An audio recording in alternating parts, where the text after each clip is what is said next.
Et puis, bonne année, bien qu'on ne soit pas beaucoup quitté. Et puis, sachez que pour que cette année soit plus vivable, plus profitable, plus harmonieuse, nous avons invité un psychothérapeute doublé d'un psychiatre, Christophe André, qui livre ses secrets de psy en s'affranchissant du secret professionnel. Voici vos grosses têtes.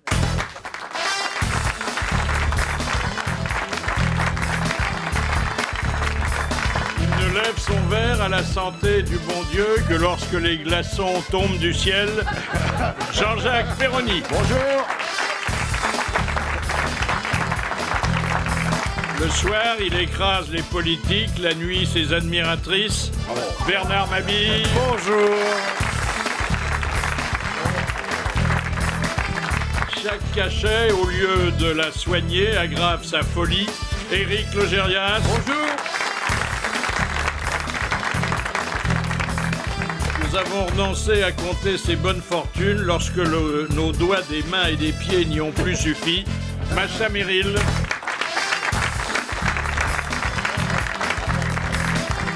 Beaucoup moins séduisant que Gérard Philippe, il aura néanmoins tenu l'affiche plus longtemps.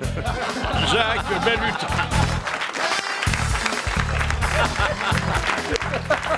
Alors, j'espère que vous avez bien commencé l'année. Très bien. Très bien. J'espère que vous n'avez pas trop mangé, pas trop bu. Si, on a beaucoup bu, beaucoup mangé, et Parle pas pour toi. que ça. Parle pour toi. On a tout fait. Ça a été une soirée très arrosée. Oui. Mais merci fait arroser le réséda. On peut dire comme ça. Je trouve qu'il n'y a rien de plus adorable que ça. Quoi donc? Que de quoi? Passer les 12 coups. Oui, 12 coups. Quand même. Philippe, il faut fournir, hein. S'il y a eu 12 coups, ça a été très arrosé. Ça veut dire qu'ils étaient au moins 11. Alors, pendant que nous fêtions bien au chaud le passage à l'année nouvelle, il y avait 200 baigneurs qui, à Dunkerque, affrontaient une eau à 4 degrés. Incroyable. Ah oui, les Partout. fous. J'en avais froid rien qu'à les voir à la télé, dis donc. D'ailleurs, ils ont annoncé la couleur, qui était d'ailleurs plutôt violette si on regardait leur corps. C'était le club des prunes bleues. Alors, non, il s'intitule Le bain des givrés. Ah oui, ça, c'est vrai. Et il faut l'être un petit peu. Complètement hein. pingouin, Il oui. y a ça à Biarritz aussi, ce sont les ours blancs. Ça se fait beaucoup maintenant, ça. Ouais, ouais. Ah, mais Oui. Biarritz, À il Cannes triche. aussi, il y a je sais plus quoi, il y en a un à Cannes chez vous, Philippe. Alors, Dans là, votre piscine. Ce qui est sympathique, c'est qu'il y a plein de braves gens qui viennent sur la plage avec des peignoirs Oui. pour les réchauffer. Oui. Il y a des dames qui leur mitonnent une soupe à l'oignon et davantage si affinité. Du vin chaud, du vin chaud. Alors, c'est très sympathique. Et leur frotte les pieds après. Et puis, pendant ce temps-là, en Allemagne, c'est vous dire si quand même les intempéries ne sont pas totalement entrées dans les mœurs, la municipalité a interdit une bataille géante de boules de neige. Voilà. Comme c'est triste. Pourquoi? Parce que c'est violent. Parce qu'on peut mettre des cailloux dans la Oui, boule. il y en a qui mettent des cailloux. Ils mettent des cailloux dans la boule de non, neige c'est- et je vais te la prendre à la tranche, ça fait très mal. c'est- Pas des cailloux, ma C'est pas conjointe. qu'on met des cailloux dans la neige, Dans c'est des qu'il y a, taquins. il y a des gens mal intentionnés qui mettent de la neige autour des cailloux. Oui. Voilà. Non mais attendez, quand Ce vous sont voyez, des joueurs, quand vous voyez des des joueurs. gosses jouer à boule de neige dans Paris, sous la neige, il y a les merdes de chiens quand même. Ah oui. Mais c'est pas grave, ça Moi fait pas j'ai toujours mal. pensé à Si ça. tu aimes rire en début d'année, tu déguises une boule de pétanque en boule de neige. Et là, tu rigoles. Alors, il devait être 8000, hein. Bon, ça faisait beaucoup Ah, de ça fait du combattants. Ah oui. Et finalement, alors, il y aura une petite bataille en banlieue, Oui. mais avec 500 personnes. Pour la neige, il y aurait Jean-Luc Delarue, non? Oui. Ah ben, Jean-Luc Delarue, je voulais vous en parler. Ah, parce que- alors, on on s'inquiète. annonce, Comment on va-t-il annonce, est-ce que c'est une bonne nouvelle ou une fausse bonne nouvelle? Il aurait interrompu son traitement parce qu'il s'estimait guéri de son addiction. Ah, Oh, Mais est-ce c'est qu'il pas est bon parti ça. avec son Rapide, ça. autocar là Ils pour l'ont faire sa soigné au tournée, glycol. Alors, il n'a pas encore trouvé son mobile home. Il va certainement en acheter un puisque les professionnels refusent de lui en prêter. Mais il dit que là, comme ça va bien, il n'y a pas de raison qu'il poursuive. Mais est-ce que l'autodiagnostic est suffisant? Voilà. ça. Quand le Alors, malade, il va c'est se mieux que le rendre médecin. sur les villes de plage, des trucs comme ça, pour parler aux jeunes. la Leur tournée dire, des ne plages. prenez pas de... Il commence par être celle où il y a de la neige. Ça va être bien. Il fera la grande tournée de la poudreuse. Voilà. Les stations sport d'hiver, c'est mieux. Alors, une nouvelle qui ne nous concerne absolument pas, dont nous nous contrefichons éperdument, mais dont je m'en voudrais de vous priver. À partir d'aujourd'hui, le tabac est interdit dans les sous-marins américains. Ah, ça c'est une Comment ils nouvelle. vont faire, les pauvres vieux? Non, Ils avaient le droit de fumer. saisissant. Ils avaient le droit de fumer. Ils avaient le droit de Oui, fumer. Alors, je vais vous dire, ça À c'est plus l'extérieur. intéressant quand même. Ils avaient le droit de fumer parce que les psychologues de la marine américaine avaient établi, et ça c'est pas difficile, qu'il y avait beaucoup de stress dans les sous-marins. Bah oui, bien sûr. Et... Ils avaient le droit de fumer, mais la fenêtre ouverte. Oui, c'est ça. Ouais.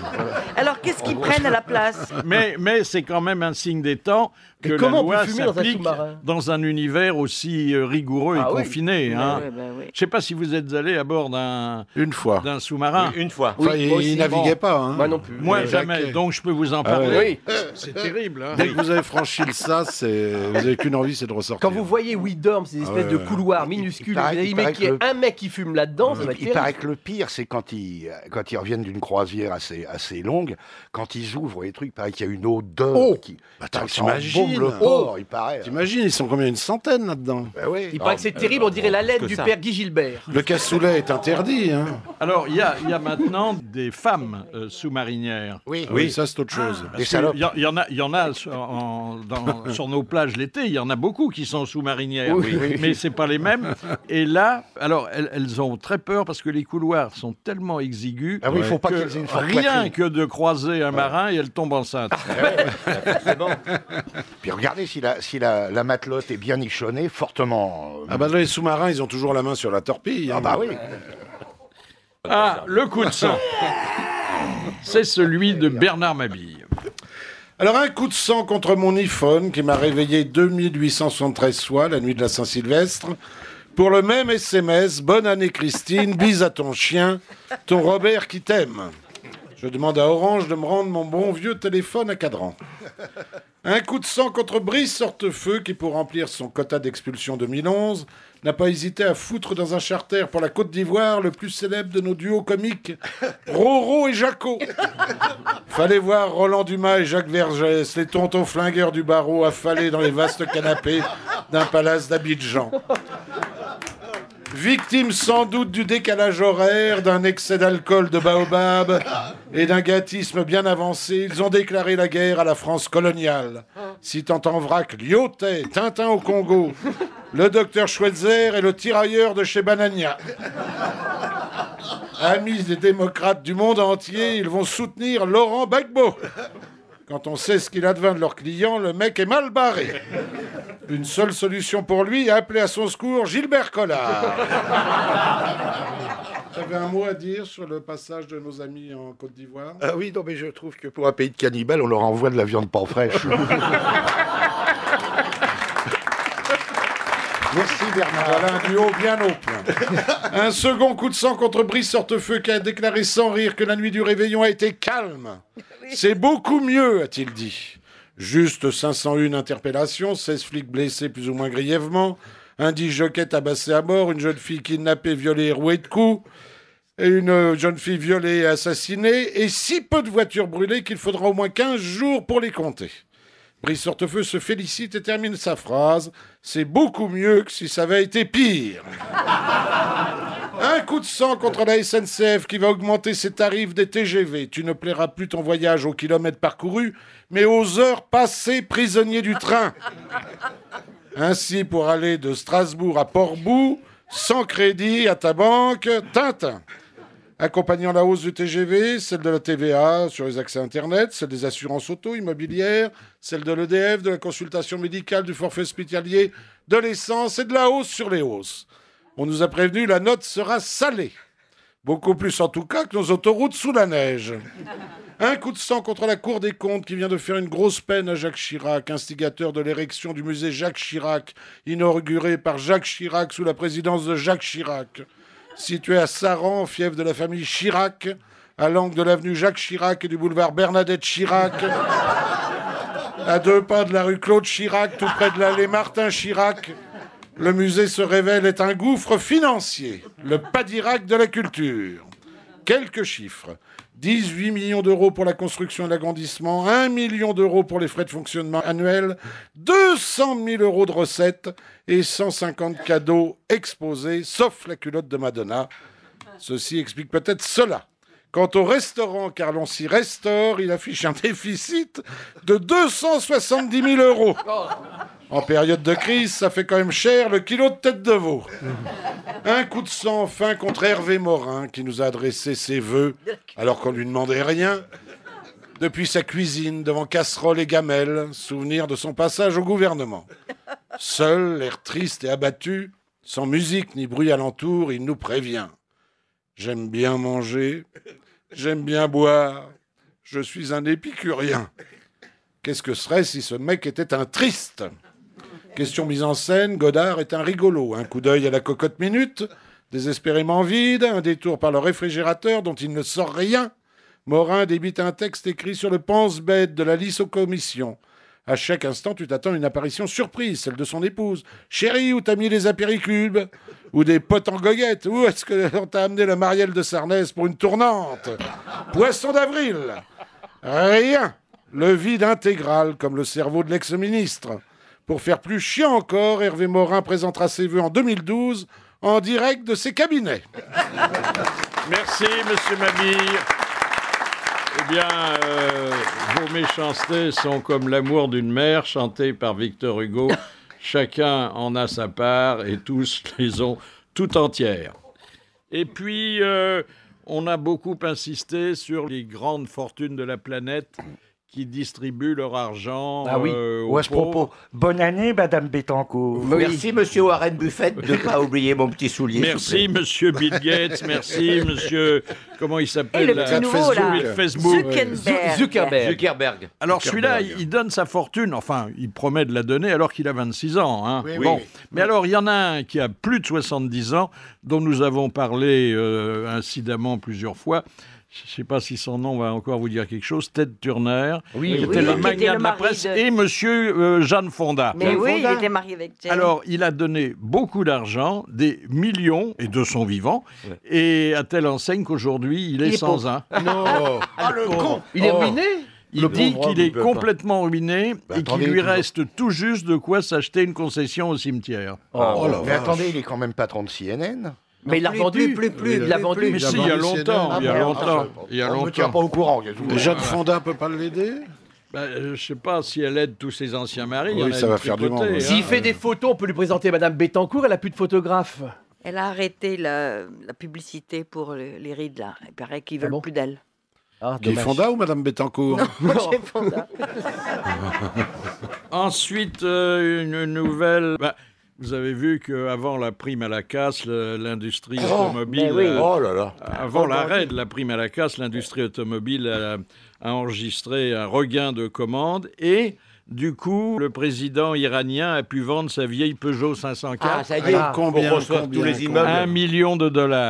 Oh la vache. $1 million. Alors que c'est la voiture de Colombo en moins bien. hein. Oui. À qui il a vendu ça? Alors il a vendu ça à un riche, bah oui évidemment, enchérisseur qui a voulu garder l'anonymat, mais sachant que c'était pour une bonne œuvre et que ça servira à construire des logements sociaux. Alors, vous parlez acheter une bagnole en Iran, même les roues sont Mais voilées qu'est-ce qu'elle a là-bas. de spécial elle est blindée elle a Non, elle est Non, c'est une vieille elle caisse se met là, pourrie. c'est tout. Elle est vieille et... Elle est vieille, elle est moche pourrie, comme son Elle propriétaire. a 300 000 km au compteur. Oui. Enfin, je te dis, c'est un modèle solide. Hein. Le président iranien, c'est un peu le sosie de Benoît Hamon, Oui, du en Parti moins gay. socialiste. Et puis alors, des nouvelles de Julian Assange, vous savez Oh, le- il est génial ce type. Oui, alors, vous aussi, vous le trouvez bien. Hein Je trouve que c'est un vrai. Ah, oui. Oh, c'est le collabo, ça. Non, Non, pas du Non, tout. non, vous n'auriez pas porté plainte pour viol, hein?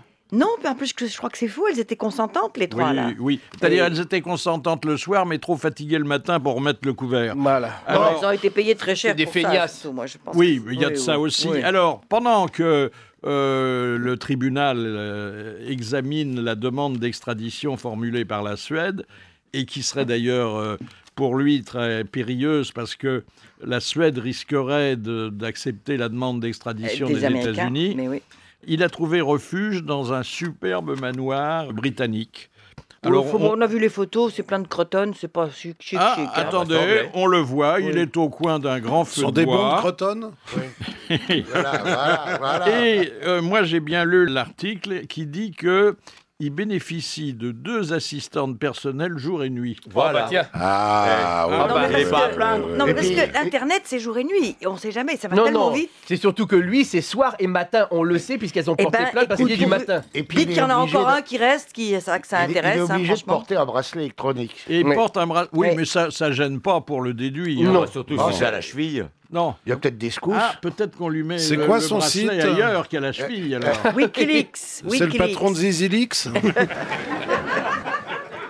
Alors, la cerise sur le gâteau, ah ça c'est formidable, surtout pour ceux qui aiment les chiens. Des publicitaires américains ont mis au point pour la première fois une publicité pour croquettes qui est destinée à ceux qui les mangent, pas à ceux qui les achètent. Ah ben, les chiens regardent la télé. Hein, c'est bien Alors, connu. les chiens regardent la télé, mais jusqu'à présent, ils n'étaient pas sensibles, d'abord aux couleurs, d'après ce qu'on sait, et ensuite pas sensibles aux messages publicitaires. Or là, les fabricants de croquettes en question ont eu l'idée géniale d'assortir les images Avec des aboiements. d'ultrasons que seuls les chiens entendent. Oui. Ah ouais. L'ultrason appétant. Attends. Aux Donc, États-unis, les croquettes. Ils ne ce sont- comprennent pas la nature du message, mais ils sont alertés par quelque chose Salé. Ah oui, oui. qui les interpelle, comme on dit. Et le maître, se disant mon chien est intéressé, achète ses croquettes. Alors. Oui, Bah parce oui. que ces messages sont diffusés prioritairement dans les rayons des grandes surfaces où on vend des croquettes pour animaux de Et compagnie. comme ce sont des Et donc, croquettes. devant le rayon, le chien Et comme s'arrête. et comme Parce ce que va, dans les magasins américains, on peut rentrer avec son chien. Oui, Oui, mais les croquettes là-bas, ce sont la marque Davy Croquettes. Ah oui. Fallait la faire. Ah quand bah même. oui, Allez, t'as va. puis raison. un invité surprise que nous connaissons bien et pour lequel nous avons estime, amitié et admiration. C'est Alain Mimoun qui vient de fêter ses 90 ans. Oh là là. 95. Bonjour Alain Mimoun. Bonjour, monsieur Bourrin.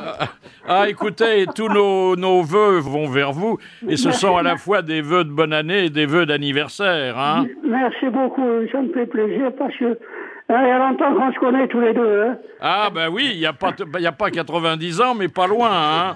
Vous avez couru ensemble, non? Non, mais on a marché un partout. Bourrin, c'est mon ami, hein, attention. Alors, c'est une façon de se souvenir de votre brillant parcours. Parcours sportif, parcours social, hein. Vous avez fait beaucoup de choses dans votre vie. Et alors, j'ai découvert, ça je ne le savais pas, que 4 fois par an, vous mettiez un drapeau tricolore à votre fenêtre. Ah oui, c'est ma seule victoire, ça. C'est tout ce que j'ai gagné. Parce que vivre comme j'ai vécu, à 4 médailles olympiques, dans un petit 2 pièces, sans douche ni toilette, hein, ne mangeons pas mal, hein. Quand je vois comment que ça se passe maintenant, je ne suis pas révolté, mais je dis quand même, il n'y a pas beaucoup de justice, hein. Quand vous êtes-vous aperçu, Alain Mimoun, que votre pays d'élection, c'était la France? Là, je vais te lire quelque chose qui va je suis sûr que ça va te faire plaisir, hein. Chaque matin, lorsque je me réveille, je remercie Dieu de m'avoir donné la bénédiction d'être citoyen de ce pays. J'ai connu la France, rêvant à elle sur des cartes de géographie, et je m'interrogeais. Comment est cette France, ma mère patrie? À 11 ans, on m'avait refusé une bourse alors que tous les fils de colons en profitaient. Cette injustice renforçait mon envie de connaître ce pays.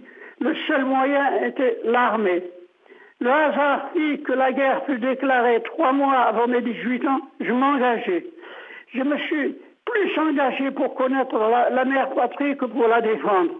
J'ai donné mon sang pour la France et j'ai arraché 4 médailles pour elle. Honnêtement, ce qui me peine un peu, c'est le sentiment que parfois le peuple français ne mérite pas son pays. J'ai fait 10 fois le tour du monde. Pour moi, rien ne vaut la France. Quand le drapeau tricolore a été hissé à Melbourne, j'ai pleuré sans larmes tellement j'étais déshydraté. Eh bien, merci Alain Mimoun, et on vous félicite.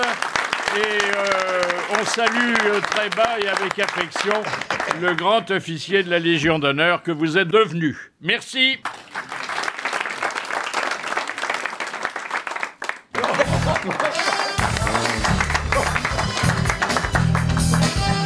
Voilà, en ce premier jour de l'année, j'ai pu réunir autour de moi, rescapé de 2 réveillons, Jean-Jacques Perroni, Présent.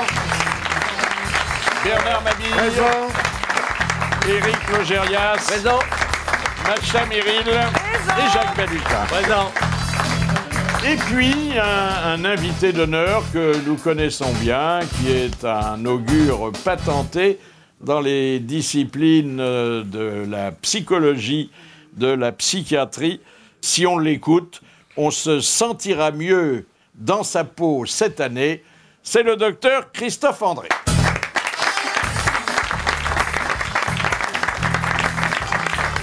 Bonjour docteur, et merci d'être des nôtres pour un livre qui m'a paru tomber à propos, parce que c'est le premier de l'année, on fait un bilan, on prend des résolutions, et on est souvent, finalement, on a plus de problèmes avec soi-même qu'avec les autres, dans notre type de société. Oui. Enfin, en tout cas, on en a au moins autant. On ne peut pas toujours accuser les autres d'être à l'origine de nos problèmes. Il faut bien. Et puis, de toute façon, c'est plus facile de s'occuper de ces problèmes que d'essayer de pousser les autres à régler les Alors, je vais vous demander, avant qu'on entre dans le vif du sujet, de bien vouloir vider vos poches, votre petite serviette, là. Ouais. Qu'est-ce qu'il y a ? Il y a un stéthoscope, il y a des... Ah. Non Tiens, alors... c'est la serviette de Pierre Bellemare, on dirait, non Je me suis trompé. Oui. Je dois tout vider. Oui, bien sûr. Mince. Ça va être long. Hein. Alors, ça c'est les clés de Sainte-Anne, du service où je travaille. Donnez-les à Perroni. Vous êtes pas des... J'habite à côté. Vous n'êtes pas dépaysés ici. C'est questionnaire chez vous. Tu vois, si tu avais eu les clés, tu te serais échappé plus facilement. Oui.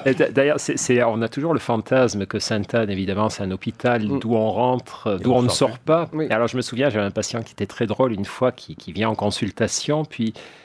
c'était la dernière consultation de la journée, donc je le raccompagne à la porte du bureau, puis il se retrouve dans le grand couloir, il ne savait plus s'il était arrivé par la droite ou par la gauche, alors il se tourne vers moi, et il était très malin, très drôle, et au lieu de me dire où est la sortie, il me dit « Est-ce qu'il y a une sortie ?» Ah oui, il y a une nuance là. Le fantasme de l'hôpital d'où on ne sort jamais. Je continue alors ? Oui, mais bien sûr, videz votre sac, ce que vous faites faire à vos clients d'ailleurs. Absolument, ça c'est mon calepin, je ne suis toujours pas passé au calepin électronique, donc voilà. Vos rendez-vous. Tous mes stylos, je ne vais pas tous les sortir quand même. Ah si, parce que ça beaucoup. Mais voilà. Monsieur sort 20 stylos. On m'a dit que c'était les fous qui avaient ça, de toutes les couleurs dans les poches. Oui, mais vous savez, on est très proche de nos patients. Donc, Ou les chefs de rayon de Castorama aussi. C'est peut-être un patient qui a pris la place du docteur. C'est peut-être fait avoir. Pour l'instant, ça va, il a une chemise avec des manches, mais...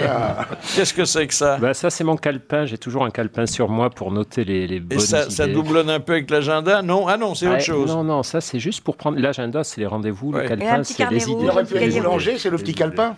Qu'est-ce que vous allez écrire alors en sortant prochain livre, d'ici ? le prochain bouquin. En sortant d'ici, il va nous mettre les notes. Je sais d'abord pas s'il y a une sortie là non plus. Je suis pas encore sorti. Vous avez rencontré quelques malades potentiels assez gravement atteints. Écoutez, on parle jamais de diagnostic comme ça en direct devant tout le monde. Ça se fait toujours dans le secret et l'intimité. Oui. Mais non, je noterai certainement des choses, tirées de cette rencontre, évidemment. Annexe de Sainte-Anne, 22 rue Bayard. Ça, oui. Un peu d'argent ? Oui, un peu d'argent. Combien ? Oui, c'est très important. Chez nous, on veut savoir ça. Si vous êtes bankable ou pas. Ouh là là, je suis passé au distributeur il n'y a pas longtemps. J'ai au moins 150 €. Ça va. Joli, un fou qui se prend pour Crésus. Oh là là. C'est la moyenne pour une profession libérale. Non, et c'est surtout l'argent liquide que doit avoir un père de famille avec 3 adolescentes à la maison qui ont des besoins réguliers et variés. Voilà, ça c'est les papiers de mon scooter, mon téléphone, un peu d'aspirine parce que je suis quand même. Oui. Malade fatigue. La tête, c'est la tête. Mal à la tête en sortant d'ici. Mon étui à lunettes. Quelques photos. Juste dans mon agenda, la photo... Les adolescentes, elles sont là? La photo de vos enfants? Mes filles et le portrait de ma femme. Ah, très bien. Ah ben voilà. On peut voir. C'est rare. Attends, Oui, c'est rare. C'est le premier. C'est le premier. Ah oui. Enfin, le premier qui la montre. Oui, Voilà. d'accord. c'est parce qu'il met des petites épingles dedans. Pas du tout, pas du tout. Alors, ensuite, des papiers d'identité. Voilà. Je vide vraiment tout, là. Ah Vous voulez que oui, je sorte oui, tout ça, vraiment. c'est mon livre. Vous le lisez, enfin. On ne sait jamais. C'est dit au cas où il l'aurait pas lu. Voilà, donc écoutez, je sors tout, le téléphone, les lunettes. Stéthoscope, l'oreillette. Non, Non, il est dans mon service. Les psys n'ont pas besoin. Je fais pas de visite à Sainte-Anne. Si parfois on s'en sert, mais pas quand on vient aux grosses têtes, on fait rarement. Bon, non, mais il se peut que dans la rue, dans les transports en commun, on fasse appel à vous d'urgence. Ça, c'est une mauvaise idée de faire appel à un psychiatre en cas Oui, de ça, maladie. franchement. Alors voici donc un livre qui paraît opportunément en ce début d'année, qui s'intitule « Secret de psy », ce qu'il faut savoir pour aller bien. Et donc vous n'êtes pas l'auteur, mais le maître d'œuvre. Hein. C'est ça, c'est un ouvrage collectif. On est une trentaine d'auteurs, donc j'ai écrit la préface et puis j'ai piloté un peu l'entreprise. Et c'est un très beau... Je peux en parler là ou vous... Ah ben on est là pour ça. Mais je voudrais vous demander d'abord... Et puis en même temps, vous pouvez ranger tout votre fourbi, là, parce que c'est fini maintenant. Ouais. je ne peux pas faire deux trucs en même temps. Je parle. Je voudrais vous range. demander si l'efficacité d'un psy dépend du nombre de ses problèmes personnels. Alors, il faut pas, on ne peut pas dire ça de cette manière, mais c'est sûr que c'est un plus quand même. C'est-à-dire, l'efficacité d'un psy, d'abord, elle dépend du fait qu'il ait fait les bonnes études, qu'il se tienne au courant. Qu'il a fait lui-même une psychanalyse. Qu'il ait travaillé sur lui, voilà. Ça, c'est quand même le indispensable. Après, il y a ce qui peut représenter un petit plus, c'est qu'il connaisse quand même de l'intérieur les pathologies qu'il soigne. Et le fait d'avoir soi-même transité, d'être passé par la case comme aux petits chevaux. Vous voulez dire qu'un psychiatre un peu aliéné soigne mieux les fous qu'un autre? Ça peut lui donner une oreille plus attentive et plus intuitive. Compassion, oui. Savoir qu'est-ce que l'autre endure. À une condition. Ça, c'est toutes les histoires de est-ce que l'anxiété dope la créativité? Est-ce que la dépression est bonne pour l'intelligence, etc. La réponse est oui, souvent à condition d'être sorti des problèmes. Ah ben oui. Si je suis en train de patauger dans mes difficultés, j'aurais beaucoup de mal à aider les autres. Il faut sortir. Cela dit, à l'inverse, un psychothérapeute qui n'aurait pas connu de problème devrait changer de métier. Peut-être pas forcément, parce qu'il y a aussi quand même la possibilité. Vous voyez que je suis un vrai psy, j'ai réponse à tout. Mais est-ce qu'il y a un être humain sans problème? Ça n'existe pas. D'abord, il n'y a pas d'être humain sans problème. La grande différence entre les humains, c'est ceux qui les ont vaguement résolus, qui croient dépassés, qu'ils les ont compris. résolus parce qu'ils sont embrigadés dans un truc. Qu'est-ce qu'elle a encore à rébéquiner, celle-là? Non, mais je suis Alors un problème que intéressée. vous évoquez et qui apparemment ne touche pas les grosses têtes, c'est la perte de l'estime de soi-même. Comment ça se produit alors? On se fâche avec soi, on se prend en grippe? Ah oui, la perte de l'estime de soi, c'est le désamour avec soi-même. C'est quand on se... Alors, la dépression? Ça peut aller à la dépression, mais c'est... On se met minable. Puis surtout, on ne se pardonne rien. C'est-à-dire, on est persuadé qu'on n'est pas à la hauteur, qu'on ne vaut rien. C'est-à-dire, quand on réussit, on dit j'ai eu de la chance, ou les gens ont été gentils. Quand on échoue, on dit ça ne m'étonne pas, ça confirme bien que je suis un minable. Donc, il y a une espèce de grippage de tous les mécanismes qui font que parfois, on a un peu de satisfaction, de contentement, de soulagement. Là, on est en permanence son meilleur ennemi. Alors, comment se réconcilier avec soi-même? S'inviter un soir au restaurant? Il y a 36 000 façons. En gros, ce qui nous fait du bien, ce qui fait du bien à l'estime de soi, ce qu'on appelle l'estime de soi, c'est d'une part l'affection des autres, l'estime, la reconnaissance. Et puis se comparer avec les autres aussi. Ah, ça, c'est destructeur. Ça, souvent, les gens pensent qu'en se comparant avec moins bon qu'eux, moins brillant, moins fort d'après eux qu'eux-mêmes, ça leur fait du bien. Et ça, c'est une espèce d'addiction très toxique. Les gens qui fonctionnent dans un système de comparaison permanente sont des gens avec une estime de soi fragile. C'est-à-dire, elle peut être haute. Si je me compare sans arrêt à des gens qui me semblent moins bons que moi, ça va booster artificiellement mon estime de moi, mais c'est un échafaudage très fragile. Dès qu'on va me critiquer ou dès que j'aurai un échec, tout va se casser la figure. Moi, c'est ce qu'on appelle... longtemps, je me suis comparé à Elvis. J'ai été très malheureux. Vous savez, très, très malheureux. Donc, il faut se comparer à plus que soi. Alors, quelle signification donner à cette expression qui constitue une partie du titre « aller bien » ? Qu'est-ce qu'aller bien ? C'est les mêmes questions que pour la santé. Vous savez, autrefois, on définissait la santé en disant la santé, c'est la vie dans le silence des organes. Aller bien, c'est ne pas aller mal. Ou, comme disait Jules Renard, le bonheur, c'est le silence du malheur. Donc c'est une première option, c'est-à-dire ne pas avoir de souffrance trop violente, trop dérangeante, d'oscillation trop grande. À quoi on s'aperçoit qu'on va bien? Le problème, c'est que souvent on ne s'en aperçoit pas. On s'aperçoit, c'est comme le bonheur, on s'aperçoit qu'on allait bien, qu'on était heureux ou que la vie était plutôt bonne pour nous. Quand ça se gâte. Il y a une autre phrase de Jules Renard qui dit « J'ai reconnu le bonheur au bruit qu'il a fait en claquant la porte ». En réalité, c'est joli, ça. Radiguet, Raymond Radiguet, dans son poème Le chant du coq. Et après, c'est pas de... Non, pardon. La phrase exacte, c'est bonheur. Ah, oui. Non, mais c'est important. Mauvaise réponse. Comment allez-vous? C'était une phrase à l'époque du XVIIe, XVIe, XVIIe siècle. On demandait comment allez-vous, c'est-à-dire est-ce que la personne avait bien été à la scène? C'est ça, on se renseignait sur son transit. Sur son transit. Alors, on s'aperçoit que ça va bien quand ça va pas mal, quoi. Souvent, on ne s'aperçoit pas que ça va bien, c'est une des erreurs qu'on fait, puisque Mais alors, si on s'aperçoit pas que ça va bien et qu'on va vous voir, ça creuse le trou de la sécu. Non, pas forcément. D'abord parce qu'on ne vient pas voir les médecins en général, les psychiatres en particulier, quand ça va bien. C'est dommage, ça leur ferait plaisir. Oui, mais attendez, ça se passe pas comme ça. Si on croit que ça va mal alors que ça va bien, c'est une dépense inutile. Si on croit que ça va mal alors que ça va bien, c'est déjà un problème psychologique. Oui, mais alors si on croit que ça va bien quand ça va mal alors que ça pourrait aller pire, vous comprenez, c'est-à-dire savoir à quel moment on vient quand ça va mal. J'ai été clair.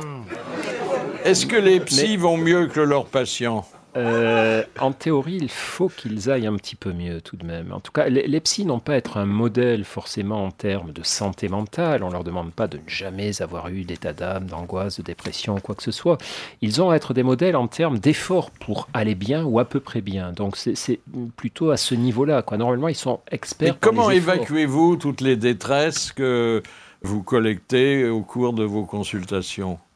Ça, c'est un des grands enjeux de tous les boulots des soignants. C'est pas seulement les psychiatres, d'ailleurs. L'enjeu, c'est ce qu'on appelle, on n'est pas dans l'échafaudage là, tout à l'heure, mais c'est l'usure compassionnelle. C'est un très beau terme, c'est-à-dire qu'on sait qu'au bout d'un moment, la fonction soignante et même la fonction aidante, on a étudié ça, par exemple, chez les personnes qui ont des maladies, des personnes avec la maladie d'Alzheimer dans leur entourage, on sait que peu à peu, il y a une sorte d'usure émotionnelle, et ça, on y fait très attention quand on est soignant ou quand on prend soin d'autres soignants ou de ce qu'on appelle aujourd'hui les aidants.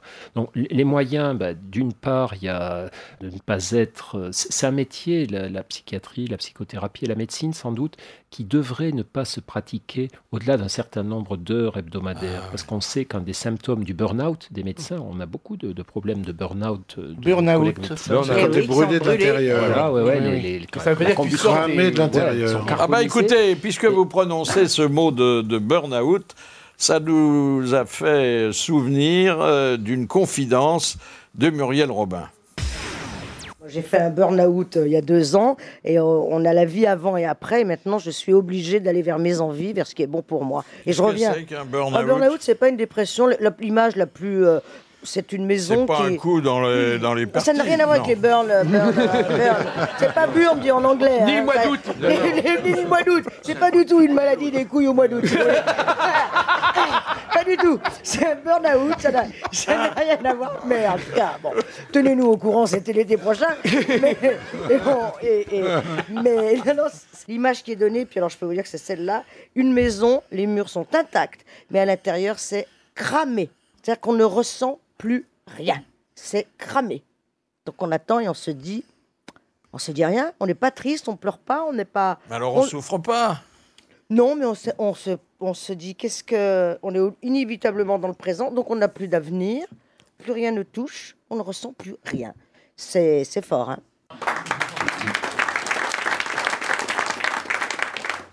Vous êtes d'accord sur les symptômes ? Oui, c'est une très bonne définition. Oui, elle l'a vécu. Apparemment, à son rire, on comprend que ça va mieux. Hein.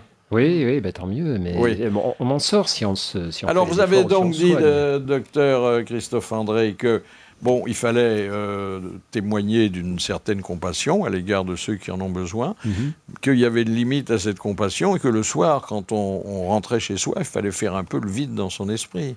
Oui, et puis se reconnecter à d'autres activités, c'est-à-dire se reconnecter à ses amis, sa famille, ses loisirs. Est-ce qu'on n'a pas tendance à soigner un peu tout le monde, y compris Alors les ça, amis et les parents et Ouais, tout ça c'est ce qu'on croit souvent chez les psys. Alors d'ailleurs, c'est drôle parce que quand vous êtes psy et que vous êtes invité à un dîner, que vous êtes un peu Tout le monde fatigué, attend que...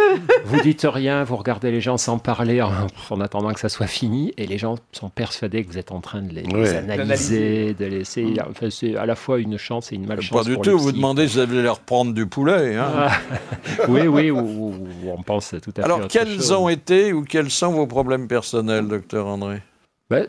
Il me semble que ce sont des problèmes ordinaires, que je suis comme tous les humains, plutôt anxieux, que j'ai parfois des coups de blues, que je n'ai pas toujours confiance en moi, j'étais un petit garçon assez timide, enfin c'est plutôt du banal et de l'universel à la fois. Enfin, le fait d'être invité dans une émission comme nous vous rassure quand même, non? Vous savez, on n'invite pas n'importe qui, hein, et surtout que c'est pas la première fois. Hein. Écoutez le docteur Bouvard. Vous soignez ça aux petits oignons. Il a enlevé son entonnoir de dessus sa tête pour le... Il y a des psys pour psy? bien sûr, entre eux. On se soigne entre nous. Vous Bien soignez sûr. entre vous, Mais dans le livre d'ailleurs, Secret de psy, un ou deux de mes collègues racontent notamment un épisode dépressif pour lequel il est venu voir un de ses confrères qui était moi. On a travaillé sur ça. Est-ce qu'il y a un psy qui va consulter un autre psy, l'honore, le paye? Ah oui, alors, en théorie, on préfère. C'est-à-dire, quand on va. C'est quand la on méthode. oui, ça dépend. C'est-à-dire, quand un médecin va voir un autre médecin, si c'est pour un avis ponctuel, très souvent, on ne fait pas payer le confrère parce que il faut bien qu'il y ait quelques avantages à ce métier. Bon. Par contre, si c'est pour une thérapie, si on sait qu'on va faut payer. Hein. Il faut payer surtout, pas tellement pour que ça marche ou que ça marche pas, mais pour se sentir pas redevable. Voilà, moins redevable, moins lourdement redevable vis-à-vis de son collègue, et surtout parce que au bout d'un moment, on se dit si ce collègue a trop de médecins dans sa clientèle, on va le faire mourir de faim aussi à ne pas payer. Oui. Écoutez, quant au rapport du patient et du psy, on avait eu un témoignage assez inattendu et sûrement vécu du regretté Claude Berry. Écoutez, j'allais très très mal. J'avais pas vraiment besoin de voir une psy, mais après tout, j'avais rien à perdre. Donc la première fois il faut savoir qu'à l'époque, je pissais énormément. Hein. Et donc je vais la voir, je reste une demi-heure, 40 minutes avec elle. Et en partant, ça faisait déjà 40 minutes que je me retenais. Je lui demande où sont les toilettes. Elle me dit, c'est là-bas, au fond à gauche, mais c'est la dernière fois, on ne pisse pas chez maman.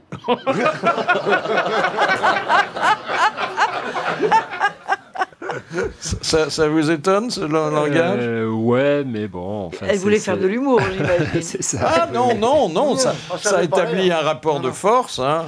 Ouais, non, mais c'est sûr qu'il y a... Le milieu des psys, il est très intéressant parce que c'est un milieu très hétérogène. C'est-à-dire, si vous allez voir 10 cardiologues, vous montrant à chaque fois la même chose, vous aurez des fortes chances que les 10 cardiologues vous disent à chaque fois les mêmes choses. Si vous allez voir 10 psys, vous êtes à peu près sûr que les 10 psys vont vous dire 10 trucs différents. Alors, il y en a 9 sur 10 qui se trompent. Ça, c'est une première option. L'autre option, c'est de dire tous les chemins mènent à Rome, et il y a plusieurs manières d'arriver à la guérison psychologique. Déjà, entre les psys, les psychanalystes, lacaniens, les jungiens, les machins, enfin, c'est déjà... Alors, les psys ne peuvent pas se prescrire de médicaments, n'est-ce pas? Si, il faut... les psychanalystes, ils peuvent. Bon? Les psychiatres. Les psychiatres, oui, mais pas les psys. Pas les psychologues, non, mais quand on dit psy, évidemment, c'est un fourre-tout. Les psychologues, les psychothérapeutes. Vous êtes psychiatre. Comment traiter efficacement les troubles de l'anxiété dans une société anxiogène? Ça, c'est vrai que c'est un des problèmes qu'on a. On a le sentiment qu'il y a de plus en plus de gens anxieux. Alors qu'à boire un coup. Beaucoup de gens se soignent comme ça. Évidemment, c'est efficace à court terme, mais à long terme, ça fait surgir d'autres problèmes. On peut reboire une deuxième fois. Hein. Voilà. Et donc, ça finit mal en général, ces histoires. Parce que tout dans notre société, le principe de précaution, les nouvelles dont nous abreuvent les médias, tout provoque notre anxiété. Oui, c'est-à-dire on a de plus en plus de... En fait, ce qui provoque l'anxiété, et c'est le paradoxe de notre société, c'est quand même globalement une société qui est moins dangereuse que les sociétés d'autrefois. Autrefois, il y avait quand même des loups dans les bois, des brigands, 3 enfants sur 4 qui mouraient avant l'âge de 10 ans, etc. Donc on est dans une société normalement plus sécurisée, même si tout n'est pas rose, et on est de plus en plus anxieux. C'est parce que l'anxiété ne vient pas de la présence des problèmes, elle vient de l'anticipation, de l'imagination des problèmes. Elle vient d'un univers qu'on a le sentiment de ne pas contrôler. On se dit, je ne vais pas pouvoir faire face à tout ça. Et en ce sens, notre société est beaucoup plus complexe que celles qui nous ont précédées. Il y a des tas de trucs qui nous dépassent. Comment faire marcher cette Freebox, comment faire fonctionner cette espèce de téléphone portable avec 36 000 fonctions. Tout ça, ou comment arriver à mettre en marche mon GPS pour aller à ce dîner chez des copains en banlieue. Tout ça, l'air de rien. En France, spécialement, on est très, très pessimiste. Et c'est le pays le plus anxiogène de tous. Il y a une statistique qui est sortie aujourd'hui même. Dites la Russie, c'est pas mal aussi. Eh ben, ils boivent un coup, ils sont plus joyeux. Sur les Russes, moi je me souviens, j'étais allé faire des conférences à Moscou sur le bonheur. Je vois pourquoi on m'avait invité à parler du bonheur. Et alors c'est la première question qu'on me posait à chaque fois. J'essayais de faire un topo sur le bonheur, sympa, drôle, gai, etc. Et à chaque fois, j'avais quelqu'un qui se levait au fond de la salle, qui posait la même question, qui disait « Oui, mais... vous ne nous avez pas parlé du suicide. » Et c'est un peuple, mais on faisait un topo sur le bonheur. Et c'est un peuple qui est très sombre, très douloureux. Alors évidemment, ils ont un passé compliqué, mais j'ai jamais rencontré des personnes aussi dépressives et douloureuses. Mais toute la littérature russe est comme ça. Franchement, Tchekhov, c'est pas. Il écrivait des comédies tristes. Alors, des nouvelles de Laurence Ferrari. Elle revient. Elle revient ce soir. C'est le retour. Alors, il ne faut pas s'attendre, comme je l'avais espéré, à ce qu'il y ait à côté d'elle et sous le prompteur un couffin ou un landau. Elle dit mon petit dernier, vous ne le verrez pas en photo. Ça, c'est compté sans les paparazzi. Mais elle revient vite, elle n'est pas restée longtemps au stand.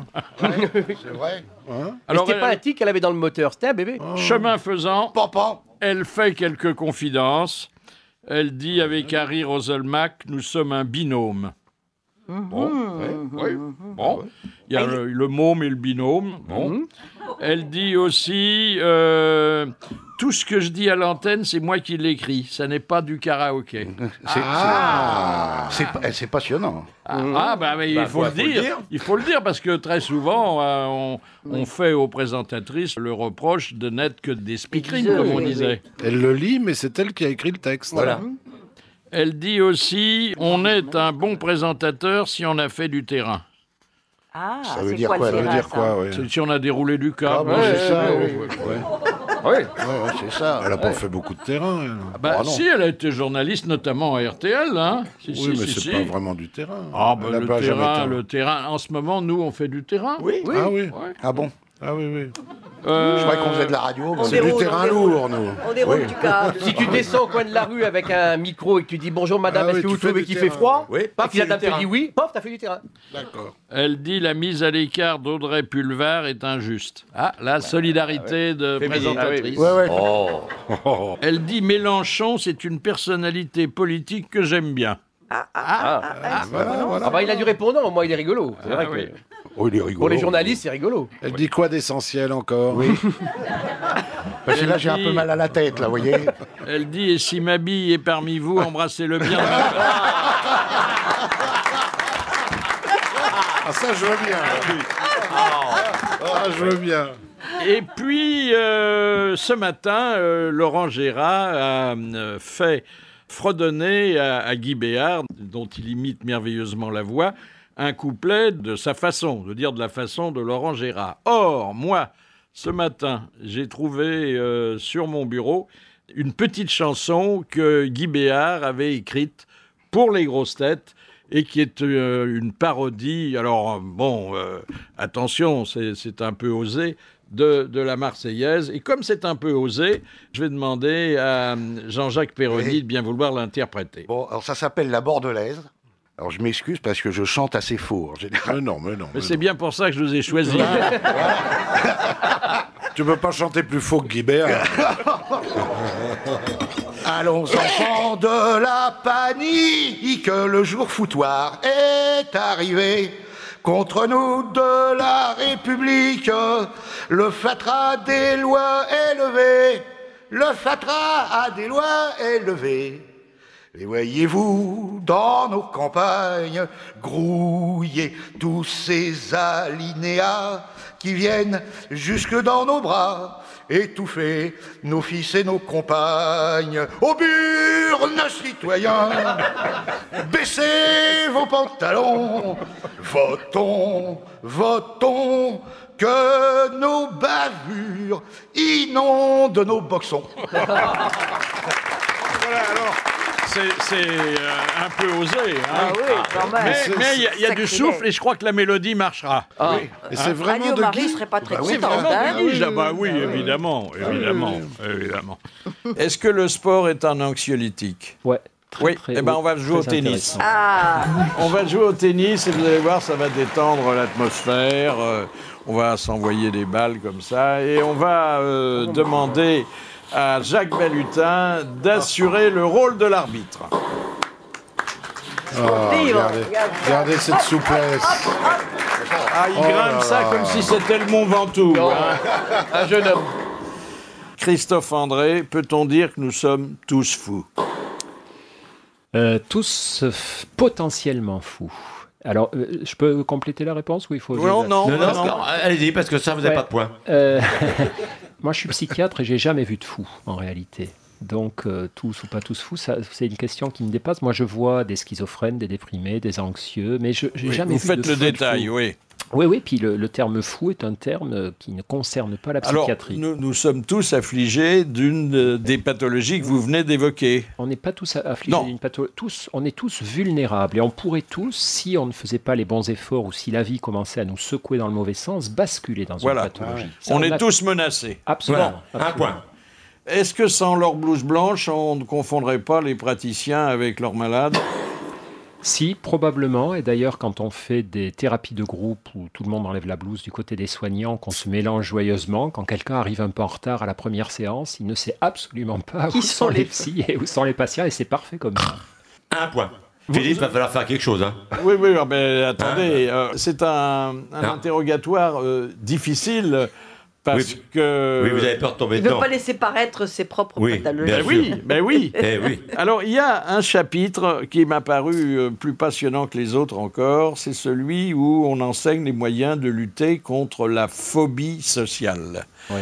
Alors, par exemple, on conseille de chanter dans la rue ou dans le métro. Ouais. Ça, la phobie sociale, c'est une pathologie très passionnante. Ça consiste en une sorte de timidité ultra maladive. On ne peut pas regarder les autres dans les yeux. On a l'impression que tout le monde se moque de nous. Enfin, c'est pas la paranoïa, mais enfin qu'on est inférieur aux autres. On rougit, on tremble, on n'ose pas parler, on n'ose plus sortir parfois de chez soi. Et le problème de cette maladie, c'est la honte. On a honte de prendre la moindre initiative. On a honte d'être regardé. Donc, il faut apprendre à nos patients à affronter cette honte. Donc si on chante dans le métro, ça ne va pas arranger le... Ça va pas arranger les bidons. Non, le théâtre est une très grande thérapie. Il y a beaucoup de... C'est-à-dire, ce qu'il faut, c'est pas... Le problème dans la phobie sociale, c'est pas les situations, c'est ce qu'on ressent. Si je chante dans le métro, effectivement, tout le monde va me regarder. Mais il se passe. On va crier au fou et ça n'arrangera rien. Non, pas du tout. Vous savez, moi je l'ai fait. On l'a fait des années. Vous chantez dans le métro, bien docteur. Sûr. Et je peux vous dire ce qui se passe. C'est très drôle. Dans un premier temps, alors on chante, on y va, on se met tous autour du patient, puis on chante joyeux anniversaire. Et donc, on fait ça dans la ligne qui passe près de Sainte-Anne. Là, si ça vous intéresse, tous les lundis soirs de 5 à 7. Et donc, qu'est-ce qui se passe? Les gens ont très peur. Vous avez un tiers du wagon qui instantanément baisse la tête. Ils se disent, ils vont faire la manche, c'est une caméra cachée. Ah oui, c'est bien. Bon. Ouais. L'autre tiers du wagon qui s'en fout, qui roupille, ils ont leur petit truc dans les oreilles, là, ça les intéresse pas du tout. Et il y a un tiers qui regarde de façon bienveillante, plutôt sympa, plutôt amusé. Quand vous arrêtez de chanter, quelques personnes applaudissent. À la station suivante, quelques-uns viennent vous taper sur l'épaule, vous dire bravo, bon anniversaire. Et ça, les patients voient ça. Alors que pour eux, ils réagissent exactement comme vous.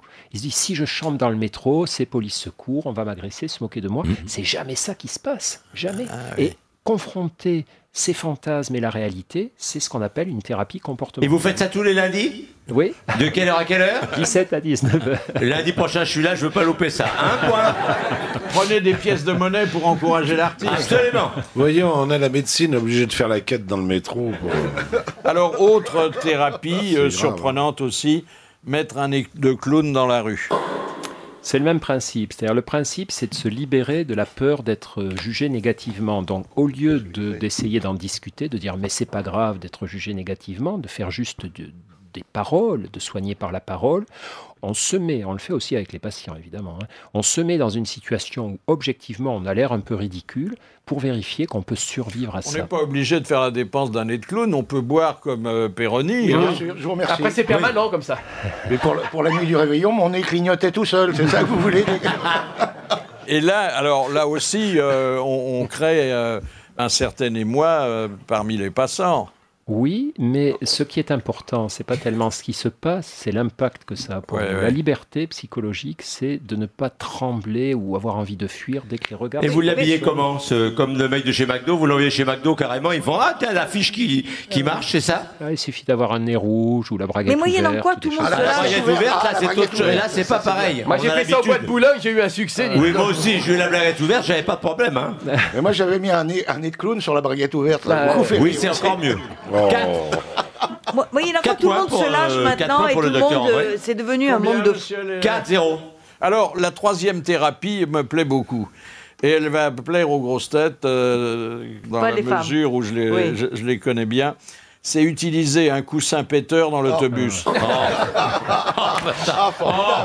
point pour Philippe, rien que pour la question, quelle merveille. C'est mieux sans coussin. J'ai perdu le point, mais je réponds quand même. Oui, ça n'a rien à voir. C'est le même principe. L'idée, c'est d'attirer les regards sur soi en étant objectivement dans une situation délicate et d'apprendre à traverser la situation en se disant c'est la vie, ça peut arriver. Voilà. Et donc, on fait ces petits Enfin, si c'est un coussin, les gens sont déçus, il n'y a pas d'odeur. Hein. Voilà. Et vous le faites ça sur quelle ligne? Et de quelle heure à quelle heure? Ah, bravo, 5. Question plus personnelle, pourquoi retirez-vous vos chaussures et pas vos chaussettes quand vous écrivez? Je retire toujours mes chaussures quand j'écris parce que j'ai ce petit tic d'adorer sentir mes pieds libres, remuer mes orteils. J'ai l'impression que ça fait mieux travailler mon cerveau. Et je garde les chaussettes. Ça ne veut pas dire que vous écrivez comme un pied. Mais c'est aussi quelque chose de curieux. Ça doit s'expliquer psychologiquement. Oui, moi je crois que c'est très fréquent. C'est quand on a envie d'être à l'aise. Voilà. Moi, je garde mes chaussettes pour faire l'amour, toujours. C'est pas ça qu'on parle. Ça fait un peu client. Hein. Non, c'est parce que ça me fait monter la chaleur. Ça me monte des pieds et ça me gonfle les... Vous voyez ce que je veux dire? Moi, je me fous à poil quand j'écris à la Sécu, toujours. On est mieux. Voilà. Alors pour Philippe, ça fait 7-2 quand même. C'est bien. 7-2. 7-2. Vous soignez la timidité. Alors, je ne dois pas affirmer qu'il y a beaucoup de timides parmi nous, encore que... Allez savoir. Est-ce que vous conseillez, pour la vaincre, cette timidité, de faire de la politique, de la télé ou de la radio? D'abord, c'est vrai que la timidité, c'est à peu près 30 à 50% de la population. C'est énorme. Donc ça montre bien que ce n'est pas impossible de réussir, d'avoir une belle vie en étant timide. Mais il y a tout ce qu'on appelle les timides de l'intérieur. Des gens très très célèbres. Même quelqu'un comme Mitterrand continue à dire qu'il était très timide intérieurement. Donc après, la timidité, une fois, il y a deux aspects. Il y a l'aspect comportemental, ne pas oser aller vers les gens ou vers les situations. Ça, cet aspect est relativement facile à vaincre. Et après, il y a l'aspect psychologique. Toujours se sentir un peu en position d'imposture, avoir peur de déranger, avoir peur du jugement des autres, être toujours hypersensible aux critiques. Et ça, en général, on le garde très très longtemps, voire toute sa vie. Mais c'est pas un problème, parce qu'au contraire, moi je trouve que avoir été timide et avoir dépassé cette timidité tout en gardant la trace fait de nous des personnes beaucoup plus sensibles, beaucoup plus attentives, moins malotrues peut-être, moins agressives que des gens qui ne sont jamais passés par la timidité. C'est ce qu'on disait tout à l'heure, c'est l'idée d'être passé par une souffrance ou une difficulté et d'en être sorti, au moins partiellement. Enfin, s'il fallait choisir entre la politique, la radio et la télé, comme thérapie. C'est les mêmes profils. C'est les mêmes profils. Hortefeux, c'est le timide de l'intérieur. Oui, absolument, il est timide de l'intérieur. C'est le même profil, c'est-à-dire ce sont des personnes qui cherchent à se prouver qu'elles ont de la valeur au travers de l'approbation ou de la reconnaissance des autres. Mais oui, mais alors pourquoi je suis pas encore ministre, moi? Parce que tu l'as pas demandé. Ah bah oui. Et ils voulaient te mettre à l'agriculture, t'as dit non au vignoble. Alors évidemment, ils n'ont pas voulu. Puis Borloo a pris ta place. Un point pour moi qui suis pas timide, je vous le dis tout de suite, je vous mets un point. 8-2. Faut-il renoncer au transport en commun quand on est agoraphobe? Non, surtout pas. C'est-à-dire la peur de la foule. Hein. Dès qu'on renonce, dès qu'on obéit à sa phobie, la phobie nous dit ne prends pas, sinon tu vas avoir un malaise, ne prends pas le bus ou le métro, on la nourrit. Donc vraiment, le grand message, c'est ne pas reculer devant la peur, si on peut évidemment, ou alors se faire aider. Alors il y a les tocs, les superstitions. Comment débarrassez-vous vos patients des superstitions? C'est toujours le même principe. Quand vous avez des peurs, il faut désobéir à ces peurs pour qu'elles ne deviennent pas dictatoriales sur vous. Donc par exemple, il y a un exercice qu'on fait faire très souvent à nos étudiants pour leur montrer à quel point c'est difficile de se débarrasser des tocs. Par exemple, si vous avez un patient qui a un TOC portant sur la propreté. Le TOC, c'est les obsessions-compulsions. Ouais. Donc on a une obsession qui est d'attraper le sida ou une maladie en serrant la main de quelqu'un, en touchant la poignée d'une porte, en ramassant... Howard Hughes. Oui, il avait ça. Je ne sais pas s'il faut que ça. Il vaut mieux se laver les mains. Il y a plein de gens comme ça. Ouais. Non, mais il vaut mieux se laver les mains, mais eux, ils se lavent les mains à peu près 200 fois par jour, chaque fois pendant 5 minutes à l'eau de javel. Regardez Laurent Gérard qui, en période de grippe, ouvre les portes avec son coude. Oui. Ne pas toucher. Oui. C'est un toc.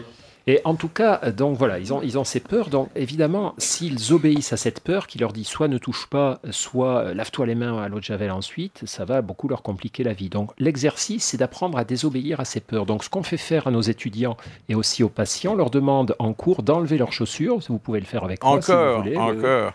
Donc vous pouvez enlever votre chaussure. Vous êtes en train d'enlever votre chaussure? Oui. Tu me diras, Péronique, comment ça sent? Beaucoup. Et alors? On prend la chaussure et on se l'applique sur la joue. D'ailleurs, votre chaussure, elle vous va comme un gant. Hein. Oui. On met son autre main sur la semelle de la chaussure, on le pose sur sa chemise, bref, on se contamine. Et quand vous demandez à des étudiants en psychiatrie ou en psychologie de faire ça, vous avez un tiers qui sont pétrifiés. Eh oui, parce que vous venez de marcher dans la voie. Vous êtes dans une merde de chien, vous êtes mal. Sur les 6 grosses têtes, il n'y en a qu'un qui l'a fait d'ailleurs. Hein. Donc vous avez des statistiques. Non, mais c'est l'odeur. Moi, je suis guéri par l'odeur. Si je fais ça, je me casse la gueule, moi. Nous, on ne se lave pas les mains 200 fois par jour. On se lave une fois tous les ans. Moi, je ne ferais pas le coup de la chaussure sur le visage. J'aurais peur que ça endommage mon nez de clown. Donc, voyez, vous ne le feriez pas alors que vous n'êtes pas atteint de cette pathologie. Donc ça nous permet de montrer aux étudiants combien on a des blocages qui vont nous freiner alors qu'on va demander aux patients. On a tous des petites superstitions, des rituels. Tous. Hein. On les montre pas, on les garde, mais... Nous avons un camarade le plus distingué d'entre nous qui revient chez lui 3 fois pour voir s'il a bien fermé le gaz. Oui, ça c'est un toc. Ça, c'est un toc. Moi, je regarde et savoir si bien mes clés. Et savoir si sa porte est bien fermée. Oui.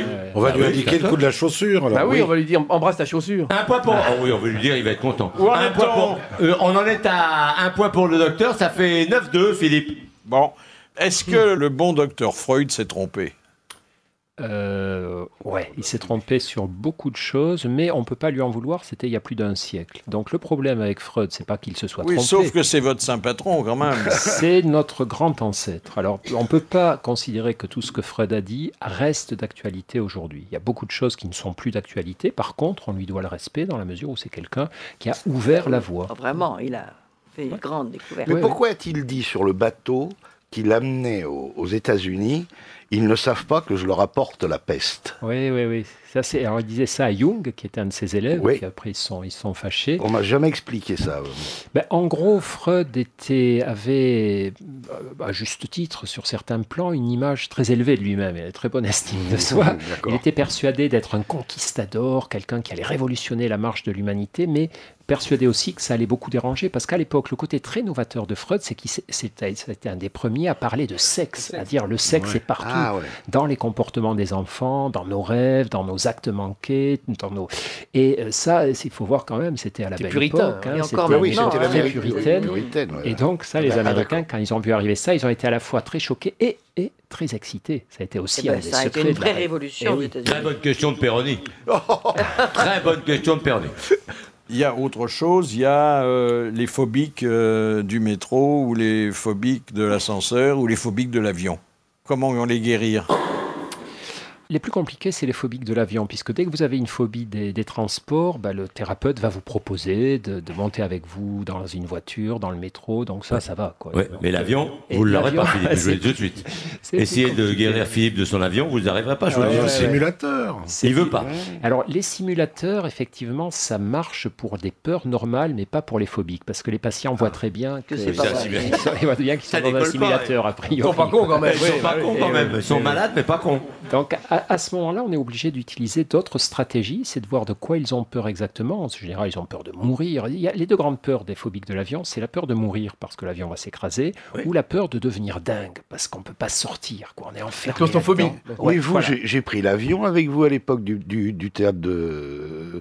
On a pris l'avion souvent ensemble. Oui, mais il a eu des peurs. Alors, vous aviez peur quand même? Oui.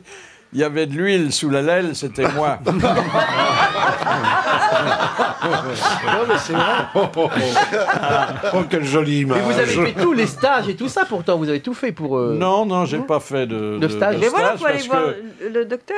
Mais il n'a pas besoin, il veut plus prendre l'avion, laissez-le foutre lui la paix. Il y a des TGV maintenant qui vont plus vite que l'avion. Non, mais moi, j'ai une fille qui est très, très normale, sauf qu'elle veut jamais prendre l'ascenseur.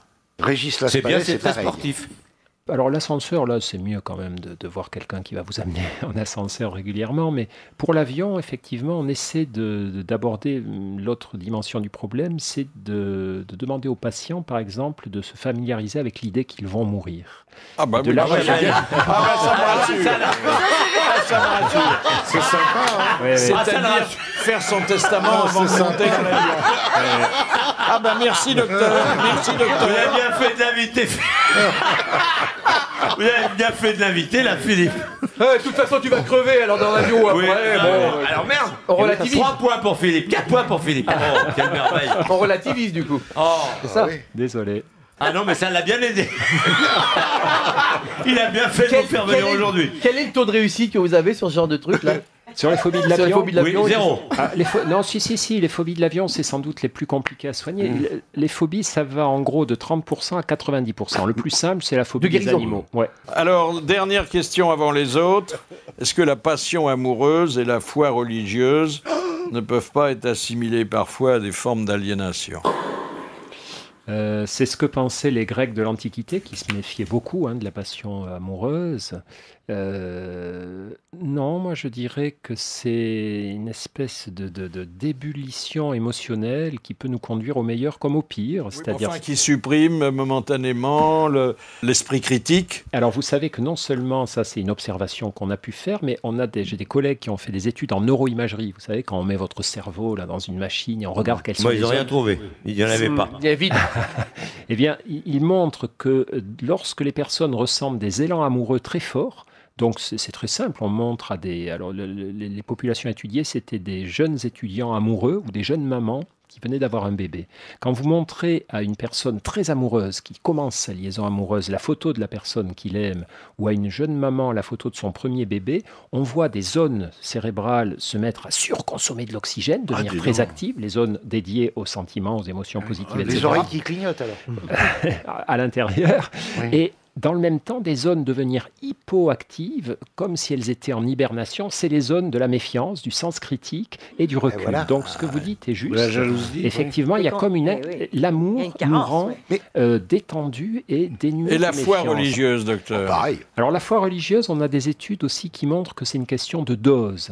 C'est-à-dire qu'à très faible dose ou à trop forte dose, la pratique religieuse pose des problèmes. Et que Ouais. la pratique religieuse médiane est bonne pour la santé. C'est-à-dire Benoît si vous êtes- 26, il est récupérable. Mais Karl Marx l'avait déjà dit, hein, c'est l'opium du peuple. Ouais. Mais par contre, il avait peut-être sous-évalué, Karl Marx, le fait qu'une pratique religieuse modérée est très anxiolytique et très antidépressive, par rapport notamment à la peur de la mort. Désolé d'en reparler.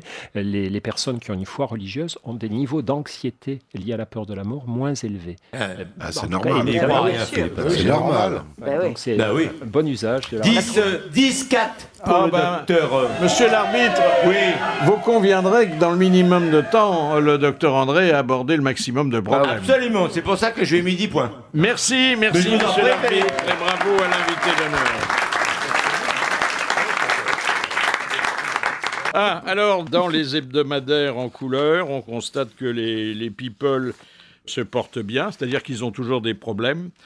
incroyable coup de théâtre dans l'affaire que vous avez suivie avec nous depuis le début, la rupture entre Tony Parker et Val. Oui. Incroyable. Elle se faisait ramoner. Renversement de situation. Elle couchait depuis longtemps déjà avec le frère de Pénélope Cruz. Oui. Et le Seigneur Cruz. Le Seigneur Cruz. Qui lui mettait un doigt de Porto. Tu me l'as enlevé de la bouche, imbécile. Ensuite, Schwarzenegger passe la main. Oui. Ouais, bah oui. C'est-à-dire qu'il ne sera plus celui qu'on avait surnommé le gouvernateur. Oui. C'est fini. Ouais, bah, Ben oui, c'est normal. vous Il avez va vu revenir que- au cinéma. Mandat. Et il ne sera jamais le concurrent d'Obama ou d'un autre à la Maison-Blanche parce qu'il n'est pas né sur le territoire des absolument. États-Unis. Il est autrichien. Autrichien. À sa même mère. Mais attends, mais Obama non plus. Il n'est pas né. Il est né aux États-Unis. Il est né- Hawaï, c'est les Hawaï, États-Unis. c'est les États-Unis. C'est le 52e État. Schwarzenegger que des femmes accusent aussi de viol. De viol. Ah bon Ouais. Cela dit, quand Schwarzenegger vous présente ses hommages, on a intérêt à... Oui. Accepter. Attendez, les Américaines, elles sont un peu givrées aussi. oui, Dès oui, qu'on oui. les touche un peu. Mais c'est pas de sa faute, c'est son sexe qui le fait tout seul. Il est bionique, c'est son sexe qui marche tout seul. Non, mais Enfin, c'est ça. c'est Pénétrator. Il a quand même été Monsieur Univers Ah oui, avant d'être gouverneur de En Californie. Autriche. En Autriche. Cela dit, il n'a pas tellement gagné la partie en Californie. Hein. C'est le moins qu'on Non. puisse dire. Quand il est arrivé, c'était l'État le plus riche du monde, maintenant, et le maintenant c'est déficit, l'un des oui. plus pauvres. Ouais. Il Voilà. faut dire qu'ils ont eu des grands incendies, les pauvres. Hein, Oui. ils ont perdu Ah oui, beaucoup. oui, ça a bien brûlé. Ouais. Ah, oui. Et puis, encore une petite nouvelle qui nous est totalement indifférente. La reine Elisabeth d'Angleterre est arrière-grand-mère pour la première fois. Ouais, ouais. Ah bon, c'est qui Bien, qui c'est qui est dans l'affaire Alors, hein c'est la fille de Philippe, c'est ça Du C'est prince la Philippe fille de Anne, Ah, de Anne, c'est ça. sa fille, Anne. Ah, celle qui qui était ressemble à un mariée cheval. avec un lieutenant Philippe, qui avait pris la Il est parti poudre en fumée. d'escampette depuis Ouais. longtemps. Philippe. Et alors, la petite Zara Philippe. Quel lapsus. Ah non. Rend la L'âme. reine, qui avait d'ailleurs déjà le physique de l'emploi, Ah oui. arrière-grand-mère. Arrière-grand-mère. Et la petite qui vient de naître est 12e dans l'ordre de succession au trône. Ça va, elle est tranquille. Oh, ça va. C'est-à-dire que Pas pour tout de si le train royal Oui. déraille, elle a sa petite chance. Oui, oui. Hein. Mais alors, Anne, c'est celle qui ressemble à un cheval. Qui... Oui. C'est ça. c'est ça, Qui ouais, monte c'est dessus ça. d'ailleurs, souvent. Qui Très bonne avait cavalière. épousé un écuyer. Voilà. Oui, Et ils ont fait des poulains. Vous conseillez la méditation, mais comment arriver à la méditation? En s'entraînant. Vous faites du yoga? Moi, j'ai fait du yoga, mais je ne suis pas du tout un spécialiste, mais je fais de la méditation, ce qu'on appelle la méditation de pleine conscience, et on propose ça à nos patients aussi. C'est-à-dire Moi, j'en fais en bateau, je suis un yoga de la marine. Alors, est-ce qu'un C'est-à-dire thérapeute doit être sympathique? Est-ce qu'il faut qu'on aime son thérapeute? Je dirais que c'est mieux quand même. C'est pas indispensable, mais et puis c'est réciproque. Ah, il faut aussi qu'on plaise au thérapeute. Pas qu'on plaise. Je veux savoir si t'as le droit de coucher en gros. Non, non, non, non, non, non. Ma mère a le haricot à la Très bonne fenêtre, là, vous question. voyez. C'est important de bien aimer ses Mais patients, d'avoir de l'affection pour eux. Un peu d'empathie, quand On n'a même, pas à oui. devenir copain, mais on a quand même avoir un lien plutôt affectueux, plutôt. Non, on va boire un positif, coup après ouais. la séance, tout ça. Non, ça c'est pas conseillé. Ah ben, Bon, la séance, c'est pas le métro. Moi, j'ai eu affaire à un de Ça vos devient confrères. une thérapeute. J'ai eu- non, moi, je suis en vinothérapie. Il y en a qui sont des grands séducteurs. Moi, j'ai eu affaire à votre confrère, le docteur Carvalho, qui est un fort. Oh là, fort lui, oui. Oui, mais qui est Tu le aussi connais un Oui. très bon psychiatre. Très bon Oui, oui, psychiatre. oui, oui. Première citation de M. Maury de Toulouse, qui a dit « Le névrosé construit des châteaux en Espagne, le psychopathe y habite et le psychiatre touche les loyers. » Michel Audiard. Michel Audiard. Bonne réponse de Péroni. Alors, je voudrais vous faire entendre le témoignage de Nicolas Bedos, fils de Guy, et affligé, il l'a avoué ici, d'un TOC extrêmement envahissant. C'est de l'époque où je faisais des trucs 3 fois. Et en fait, j'avais, je sais pas, moi, 14 ans à peu près, et je marchais, enfin, je rentrais vers la maison avec une très charmante jeune fille, voilà, qui était pas en classe avec moi, mais dans la même école, et on avait à peu près le même trajet de retour.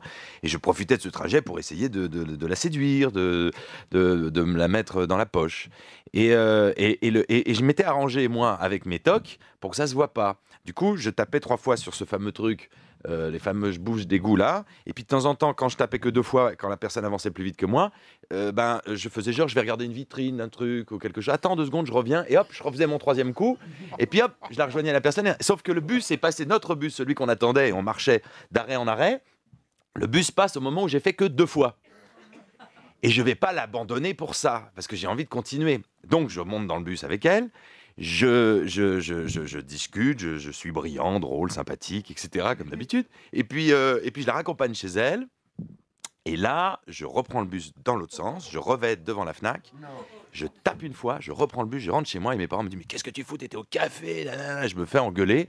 Et c'est là que j'ai dit « Je crois que j'ai un problème, il va falloir que vous me laissiez tranquille et qu'on aille voir quelqu'un. » Là, vous reconnaissez un symptôme. Ouais, très bien vu. Non, mais alors bon, on en rigole, puis lui, il le présente de façon souriante, mais c'est rapidement l'enfer. C'est-à-dire un des problèmes de ces tocs, là, les patients qui sont obligés de retoucher 3 fois la poignée de la porte ou de compter de 50 à 0 à l'envers chaque fois qu'ils franchissent un seuil. Leur obsession, c'est que ça ne se repère pas, évidemment. Sur les sols carrelés, éviter certains carrelages. Ça, c'était... De marcher entre deux. Voilà, ou ne pas avoir certaines pensées quand vous faites certaines choses. L'artiste qui met toujours le même slip parce qu'il a eu du succès avec, comme Perroni, par exemple. C'est la superstition pure, ça. Oui, ça, c'est autre chose. Le slip, il tient debout, d'ailleurs, tu sautes dedans. Mais je ne saute pas dedans, il est collé. C'est un deuxième toit. Sparadrap. Et tous les gris-gris que les gens portent, toutes les choses. C'est de la superstition, ça, c'est pas des tocs. Ça peut tourner au toc. C'est ce qu'on appelle la pensée magique. On a tous ce truc-là. C'est pareil, hein, le fait de penser que nos pensées influencent la réalité, on le teste avec nos étudiants en leur demandant de faire un exercice qui est de dire, imaginez la personne que vous aimez le plus au monde, et une fois qu'ils ont tous cette personne en tête, donc c'est un de leurs enfants ou leurs conjoints ou leurs parents, ils doivent prononcer la phrase « Je souhaite que X crève dans des souffrances épouvantables ». Ah bon? C'est bien. Et alors, ça, c'est...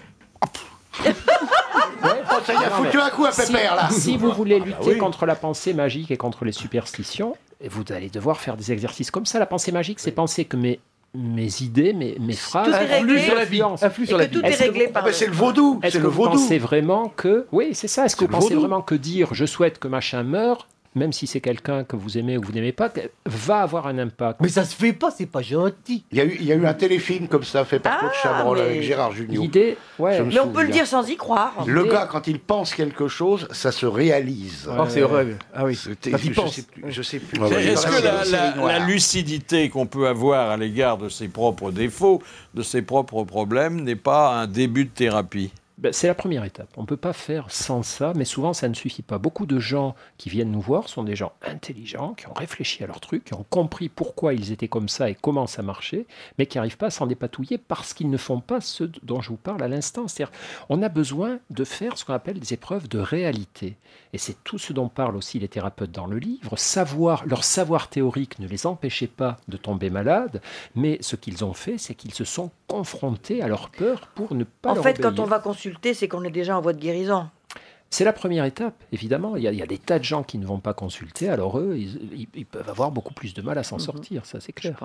Naturellement, vous êtes dans une profession où on travaille en pleine pâte humaine et où le soir venu, si on n'a pas fait le vide dans son esprit, on rapporte des propos parfois surprenants. Est-ce Est-ce que Sandra Antignani-Vial? C'est une psychologue et une sexologue qui est l'auteur d'un livre intitulé « Mon mari n'est pas une femme comme les autres ». Et un jour ici, elle nous avait relaté des choses très très étranges entendues en consultation. C'était donc un séminaire où des personnes venaient pour apporter leurs témoignages relatifs. Cette personne donc rencontrait un problème d'érection. Il avait la motivation, l'envie, le désir, et puis arrivait devant la dame. Là, voilà, que dalle, tout était coupé. Donc on lui avait fait refaire un petit peu la scène pour essayer de comprendre comment ça se passait, etc. Et il avait surnommé son sexe Popol. Alors c'était magnifique parce qu'on le voyait, ce brave type là devant, et puis il était plein de bonne volonté, il faisait les mouvements pour le porter jusqu'à la donne, et puis bon, hop, allez Popol, on y va Popol, mais c'était dur, c'était laborieux pour avancer. Vous faites un beau métier. On s'ennuie pas. Ça fait penser à l'histoire que racontait Carrette, le grand comédien disparu, qui avait aussi des problèmes d'érection, mais il était très vieillissant, et un jour, il appelle sa femme qui était à la cuisine et lui dit avec sa voix inimitable Adèle, je bande. Et elle lui dit arrive. Et elle lui dit ça supportera pas le transport.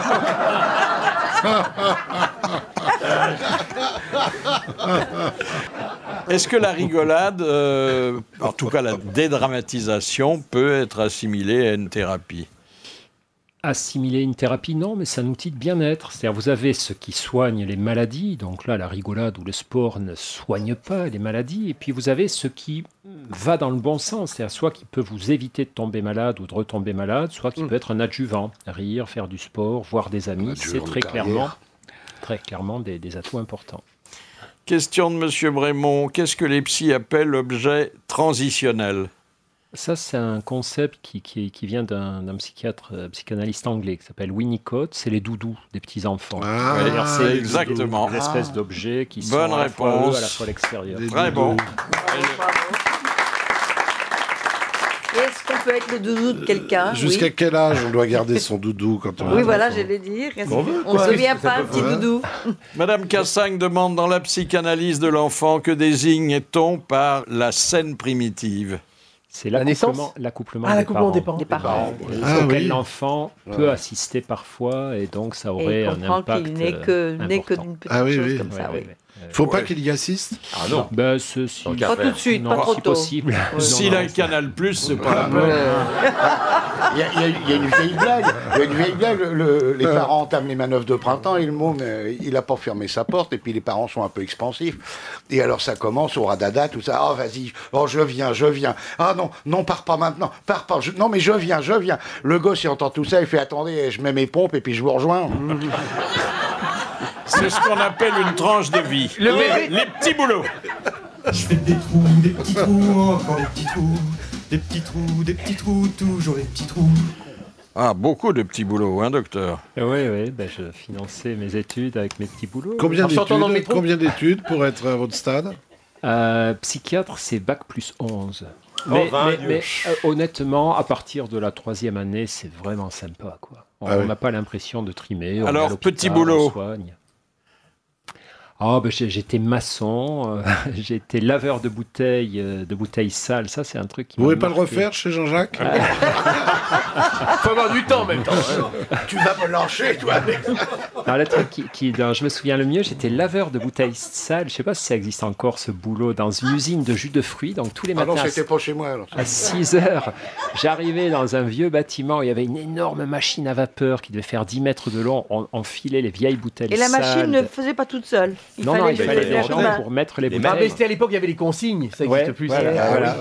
Et donc, dans ces bouteilles de jus de fruits, quand vous êtes laveur de bouteilles, il y a toute la création qui est rentrée, des cafards, des araignées, des guêpes, des bourdons. Et il y a tous les pervers qui font rentrer des guêpes et qui remettent la capsule dessus. Donc, c'est vrai, ça. Quand on enlève la capsule, on a parfois un essaim qui sort. Enfin bref. Et l'autre chose qui me marquait, c'est que c'était une usine de jus de fruits. Donc, on avait, comme souvent quand on est ouvrier, des petits privilèges qui étaient de boire tous les jus de fruits qu'on voulait. Et au bout de 3 jours, on a vite compris que ça pose un problème de se désaltérer au jus de fruits. Donc on calme un peu c'est votre premier contact avec la folie, hein ? C'était pas vraiment la folie, c'était... Mais les humains font des choses incroyables. Ouais, c'était la vie qui est comme ça. Le premier baiser.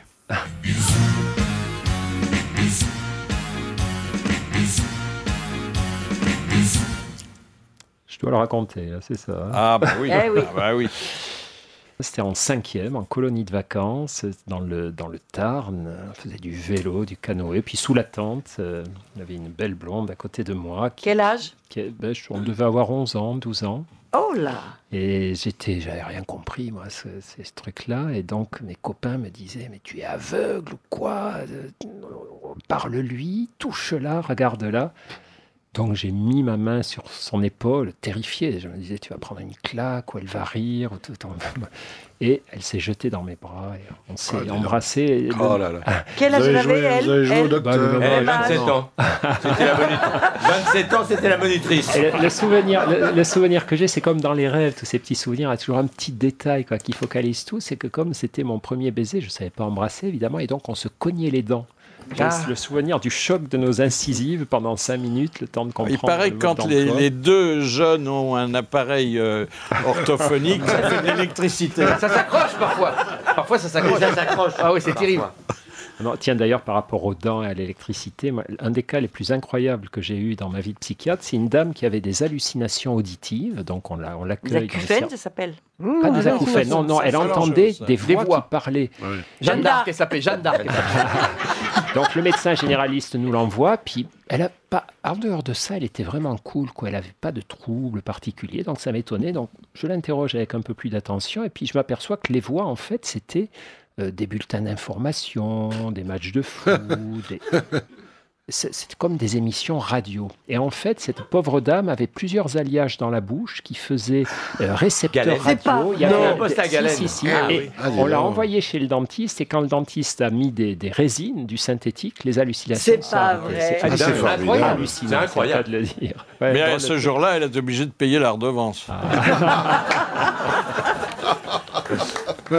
Cauchemar ou rêve?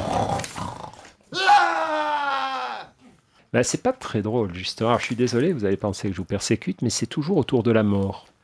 Je fais souvent mais là aussi, il me semble qu'on est nombreux à faire ça, c'est un sujet important, des rêves, plus que des cauchemars, d'ailleurs des rêves assez préoccupants sur la mort. Donc je revois des personnes mortes me visiter, et avec ce truc incroyable qu'on a dans les rêves, c'est qu'évidemment, c'est la réalité. Et donc un jour, j'ai mon meilleur ami qui est mort dans mes bras alors qu'on faisait de la moto, lorsqu'on était étudiant. Donc évidemment, j'ai eu beaucoup de chagrin, ça a bouleversé ma vie, en fait, vous imaginez bien. Mais il y a quelque temps, j'ai rêvé de lui, il revenait dans mon rêve, mais alors plus vivant que vivant, quoi. J'étais scotché dans mon lit et je lui disais, mais tu es vraiment vivant? Et il me disait, oui. Non, pardon, je suis tellement ému, vous voyez, je me trompe. Non, il me dit, non, je suis mort, mais aucune importance. Et il continuait à me parler, et j'avais cette espèce de sentiment absurde que je parlais à un mort comme s'il était vivant, donc je commençais à plus savoir où j'étais, et puis je me suis réveillé à ce moment-là. C'est-à-dire, ce qui est troublant... Est-ce qu'il ne faudrait pas que vous vous demandiez un rendez-vous? Non, mais ce qui est troublant dans les rêves, évidemment, c'est ce sentiment de réalité émotionnelle, quoi, qui nous submerge à ce moment-là. Enfin, il y a le rêve lucide aussi. On sait qu'on rêve, hein. Ouais, mais on a quand même la sensation incroyable qu'il se passe un vrai truc. Oui, on imagine. Ah oui, mais moi, je sais que je rêve pas, je me tape toujours une moche. Incroyable, mais ça m'est arrivé. Zorro est arrivé.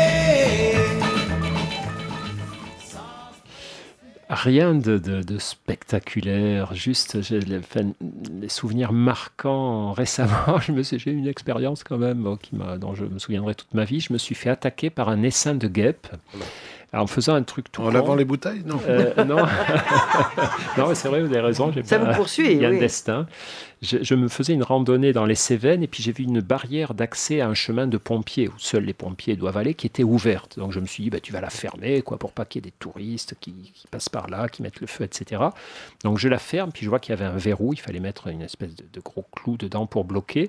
Donc j'enfonce le clou là-dedans, et il y avait un essaim d'abeilles, de guêpes, qui avait fait son nid là-dedans, et là, ça a été le cauchemar. En un dixième de seconde, une nuée noire qui m'a attaqué, s'essayait de rentrer dans mes oreilles, dans mon nez, dans ma bouche. Donc j'ai dû courir le 100 mètres en moins de 10 secondes, et en soufflant pour pas qu'elle rentre. Vous souffliez par les oreilles aussi? J'ai essayé de souffler partout.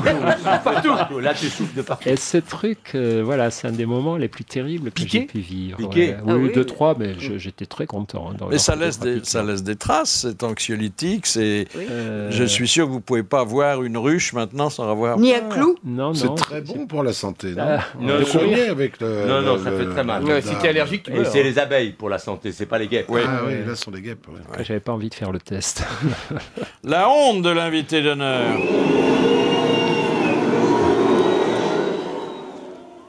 Une de mes plus grandes hontes, c'est je faisais les vendanges quand j'étais étudiant. Et donc, c'était le premier soir. Il y avait, je sais pas, 30 personnes autour de la table. On ne se connaissait pas trop. Puis la patronne, là, la viticultrice, servait la soupe à tout le monde. Donc, j'étais assis au milieu. Je tends mon assiette. Donc, elle me sert, je ne sais plus ce que c'était, un ragoût, une soupe, enfin bref. Et à ce moment-là, une guêpe, encore. Ah, mais ça vous poursuit, vraiment. Hein. Avec les guêpes. Oui, je vois, j'ai beau dire que je n'ai pas de phobie des guêpes. Vous m'avez démasqué. Une guêpe me pique, mais sans que personne la voie, ni les autres, ni moi. Donc, douleur terrible tombée du ciel, je jette l'assiette en l'air, qui éclabousse la dame, recouverte de soupe, et qui s'écrase, qui éclate d'abord dans un grand fracas, puis après silence de mort autour de la table. Tous les gens me regardent en silence, à la fois étonnés, inquiets et amusés. Et là, j'ai senti la honte fondre sur moi. J'étais dans une situation, vous imaginez, il fallait que j'explique à 30 inconnus que c'était pas moi, c'était la guêpe, qui s'était envolée, qui avait disparu. J'avais même pas de dard planté dans la chair et il me fallait essayer d'expliquer ça. Et donc j'ai renoncé à expliquer ça. J'ai juste dit, excusez-moi. Si vous n'aimez pas la soupe, vous pouvez le dire gentiment. Pendant quelques jours, personne ne voulait s'asseoir à côté de moi à table. Et la dame avait une taille de guêpe, non?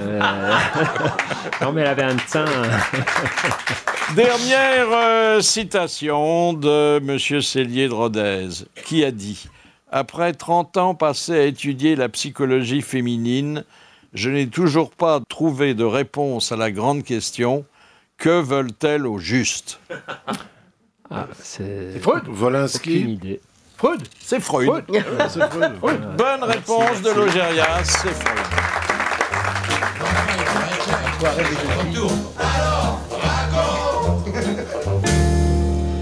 Oui, racontez, ma chère Meryl, la belle histoire envoyée par Madame Crest d'Anfreville. Elle est charmante. Un monsieur plutôt jeune, 85, peut-être 90, entre chez le médecin et demande « Docteur, j'ai besoin d'un fortifiant. Ça ne va plus du tout. Vous comprenez, je suis fiancé à une jeune fille et chaque fois que je vais chez elle, j'ai des difficultés. Mais vous savez, c'est tout à fait normal à votre âge. Pas du tout, docteur. Au premier, pas de problème. Mais au deuxième, ça devient difficile. Et au troisième, c'est fini, je peux plus. Bah, alors arrêtez-vous au premier, c'est déjà très bien comme ça, répond le docteur un peu admiratif. Mais docteur, la jeune fille habite au 4e. Elle est gentille. Elle est charmante. Voilà, alors un grand merci au docteur Christophe André d'être venu parler de cet ouvrage qui réunit de nombreux témoignages de collègues, de confrères, qui s'intitule « Secret de psy » et surtout ce qu'il faut savoir pour aller bien et dont vous conviendrez que c'est un joli cadeau de nouvelle année. Merci.